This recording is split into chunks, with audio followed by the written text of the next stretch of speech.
Richie Castellano here at NAMM 2015 at the Fender booth with Rick Hines, and he's going to show us a new amp and a new guitar. How are you, Rick? I'm doing well. How are you? So what do we have here? Well, we've got the new Landau Hot Rod Deville, part of the Hot Rod line, but it's also an inspired by type of amplifier.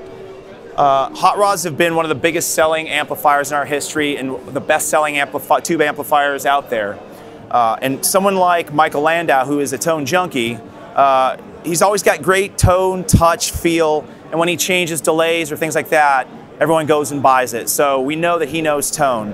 What we found out is, though he has all different types of amps, different price points, he's been touring a lot with the new Hot Rod Devilles.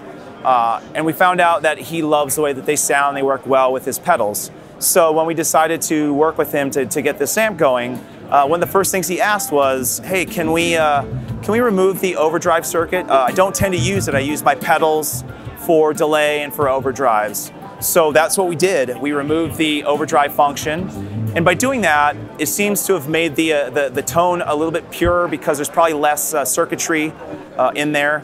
And it has this great, big, bold, clean sound. So instead of having clean, overdrive, more overdrive, it's now two clean volumes that you can control so that you can have your first one set for your rhythm, the second one maybe for parts that you want to stand out.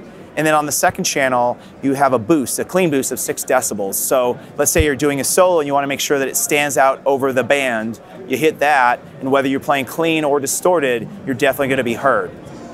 That was a big part of what he wanted to see happen. The other thing was speakers, because it is 212s.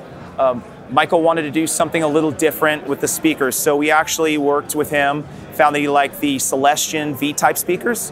These are the speakers we debuted in the 68 custom amps. We liked them so much that we sent them to him. He thought they sounded great. The idea with those is they've got a great English sound that's a cross between a vintage 30 and a greenback. So 212s in that, no overdrive circuit.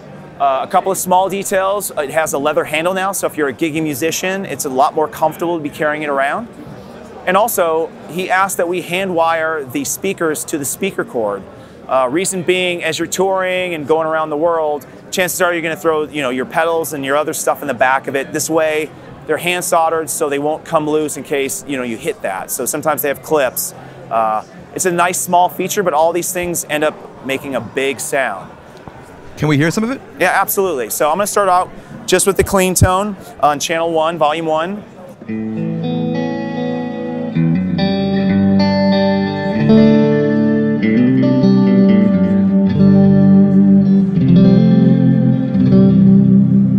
We're going to go to channel 2 now, so you're going to hear a little bit of a volume boost.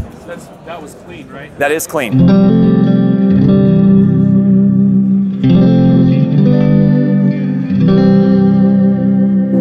Now we're going to do the boost.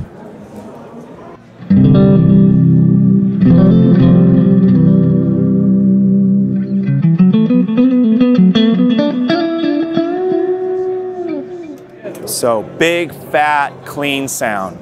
I'm going to add a couple pedals just to kind of show you how that sounds. We've got a Fender drive and distortion here, so kind of a bluesy thing.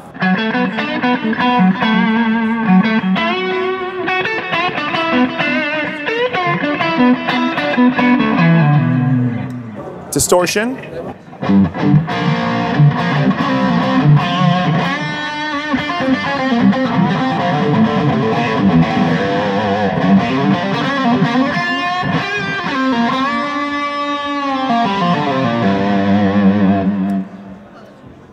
So that we're pretty much running them today the way that he would in stereo. We've got one that's dry, one that's wet, running the delays out in stereo, and then just using the pedals to get all the different tones that we want.